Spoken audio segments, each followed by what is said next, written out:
चलिए आज के इस विश्लेषण में सीधे गोता लगाते हैं। आज हम एक कमाल की और बहुत सारा समय बचाने वाली ट्रिक देखने वाले हैं। महाराष्ट्र की नदी घाटी परियोजनाएं सच में राज्य की जीवन रेखाएं हैं। ये विशाल स्तर पर बिजली तो बनाती ही हैं, साथ ही लाखों हेक्टेयर जमीन की सिंचाई भी करती हैं। लेकिन सच कहें तो इन सब के नाम और इतनी सारी जानकारी याद रखना कभी-कभी एकदम असंभव सा लगता है ना? पर चिंता की कोई बात नहीं। सही तकनीक के साथ इन मुश्किल तथ्यों को बड़ी आसानी से दिमाग में फिट किया जा सकता है।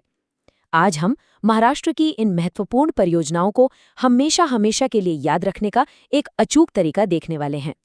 तो प्रतियोगी परीक्षाओं की तैयारी करते समय सबसे बड़ी चुनौती क्या होती है? यही ना कि इतने सारे नाम, इतनी सारी जगह सब आपस में मिलकर कन्फ्यूजन पैदा कर देते हैं। सिर्फ रटने से तो काम चलने वाला नहीं है।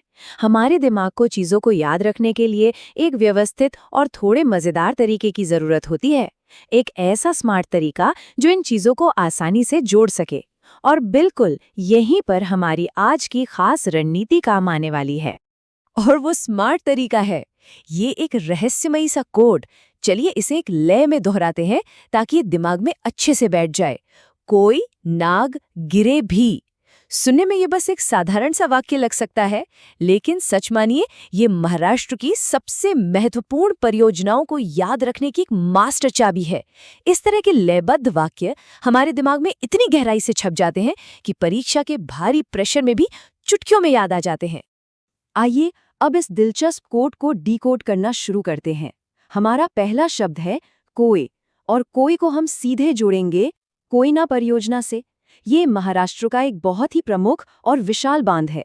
जरा सोचिए, एक इतने बड़े प्रोजेक्ट का नाम बस एक छोटे से शब्द कोय में सिमट गया, है ना कमाल? यही तो इस ट्रिक की सबसे बड़ी खूबी है कि कैसे बड़े और मुश्किल नामों को छोटे छोटे हिस्सों में तोड़ा जा सकता है। अब आगे बढ़ते हैं और देखते हैं कि पहेली का अगला हिस्सा क्या है। हमारा अगला शब्द है नाग, जो स्पष्ट रूप से नागपुर विद्युत शक्ति गृह के लिए इस्तेमाल हुआ है। अब इसे याद रखने का सबसे मजेदार तरीका क्या है? बस नाग शब्द को एक असली नाग या कोबरा से जोड़कर देखिए।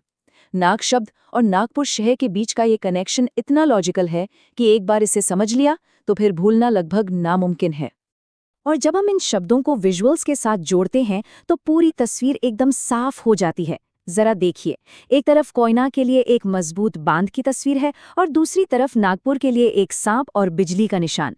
जब हमारा दिमाग टेक्स्ट और चित्र दोनों को एक साथ प्रोसेस करता है तो जानकारी बिल्कुल पक्की तरह से लॉक हो जाती है।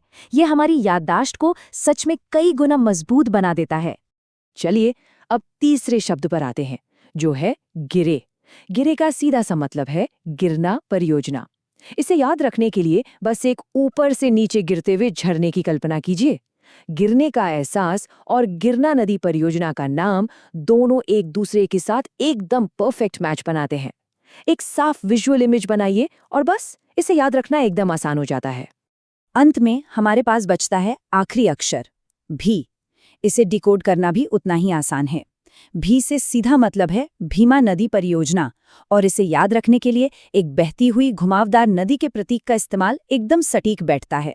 तो देखिए, इस 4 शब्दों वाले निमोनिक का हर एक हिस्सा अब पूरी तरह से डिकोड हो चुका है और हर एक अक्षर एक बड़े प्रोजेक्ट के साथ मजबूती से जुड़ गया है।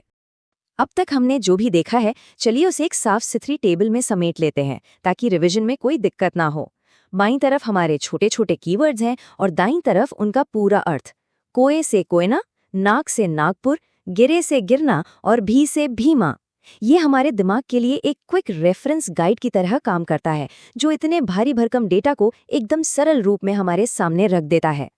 तो चलिए एक आखिरी टेस्ट के साथ आज के इस विश्लेषण को खत्म करते हैं। अब जब भी कोई ना गिरे भी वाक्य सामने आएगा तो क्या दिमाग तुरंत उन चारों बड़ी परियोजनाओं को अनलॉक नहीं कर देगा? बिल्कुल कर देगा। है ना कमाल की बात कि कैसे कुछ अक्षरों का एक छोटा सा समूह इतने महत्वपूर्ण डेटा को सुरक्षित रख सकता है।